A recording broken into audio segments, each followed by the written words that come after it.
So, hey, ladies and gentlemen, good morning. I just woke up, and the reason I decided to make this video is because autism is a very unique lottery that many people experience. Um, one of my sons, not the one sleeping, but the one playing over there, he has autism. I'm not sure if he's high functioning, but he's functioning enough. He wasn't verbal till he was around 3, and we could have very short conversation. Mama, papa, water, hungry. He didn't say much. And the way I helped him, sorry for my voice, I'm kind of sick, but these videos usually are kind of therapeutic for myself. Um, it's interesting how everybody told me he will be okay in the future until somebody told me, no, I read about it, that shy kids usually speaks later. And I was wondering why would be the case, because I want my kid to speak. And the case is that because the kid is shy, so nobody talks to the kid. So I used to talk to my son consistently.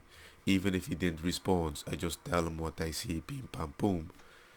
And it felt like I was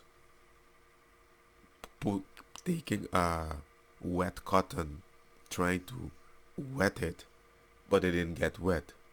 But all the water that I was throwing in was disappearing. And with time, I think I added so much into my son until the day he could speak, something came up. That's why I regretted a lot putting my kid in front of a TV because he felt so entertained. And I think at the same time, I motivated the repetitiveness of certain things he would say that now these days I have to deconstruct. And it's going very well. Most people that see my son right now, they would say, he changed a lot. There were even people telling me, well, I always told you he didn't have autism. And I'm like, you don't even know how hard I'm working on my kid. So it's like even being a good father or a bad father, there's always somebody there to put that extra salt in the wound. And it hurts. So why did I wanted to make this video? Well, today it's the first time I noticed this son that he noticed this kid has something weird.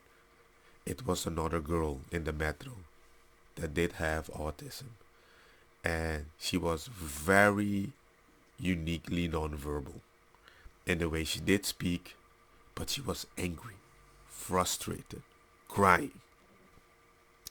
And it bothered me how the mother treated the kid. She was like, I'm just gonna hold the bar. And the kid was like, I'm tired. Rah. I wanted the boss. Rah. And I was like, and the kid was sitting next to me, stand up, sitting next to me. It bothered myself so much because I could see it in the mother's face that she was so tired, very, very, very tired. And it's like a mother that was, my life is horrible because you did this to me. And I felt bad for her. I really, really, really felt bad for her. And it's sad because your kid will copy everything you teach him. And if he's already nonverbal, if you teach it something wrong, if you teach it something that stresses the kid, how the heck will he ever learn something correctly? And you can't even reach the kid. So now you created a kid that you can't reach, that's even hard for the mom itself, and you expect that once you die, the kid is going to be okay. And when I saw that, I was like happy that I did something about it before it was too late. We're still together. But at the same time, many people preach the other message. Oh, you're slaving yourself. You need to go drink a beer. You need to escape. And I was like, why? Why would I want to escape from a life that is part of me when I can just make this life better and do something about it? And I did that. I enjoy the life that I spend with my kids. I enjoy the afternoons, the Saturdays and Sundays that we're together. I enjoy that the little brother doesn't even know it, but he's like a therapist for the bigger son. It's all in a package. Do I want to drink? Sure. Smoke? Sure. Dance? Sure. More sex? Sure. I can want all those things. Sure. It's a beautiful thing. It's even a beautiful thing that his voice is gangsta, which I never had, but I'm sick. It is what it is. But long term, what do I get back? Because most people come to my house, and when they were like, hey, you're having a unique time, you're not, they don't appreciate the work until they see what I have. And then they're like, that's interesting. I wish I could do that. Until I explain what I'm doing. Oh my god, I have no time. But then the same people would say, every Saturday, the only thing I do is drink. And it's so repetitive. I wish I had a meaningful, repetitive life, you know?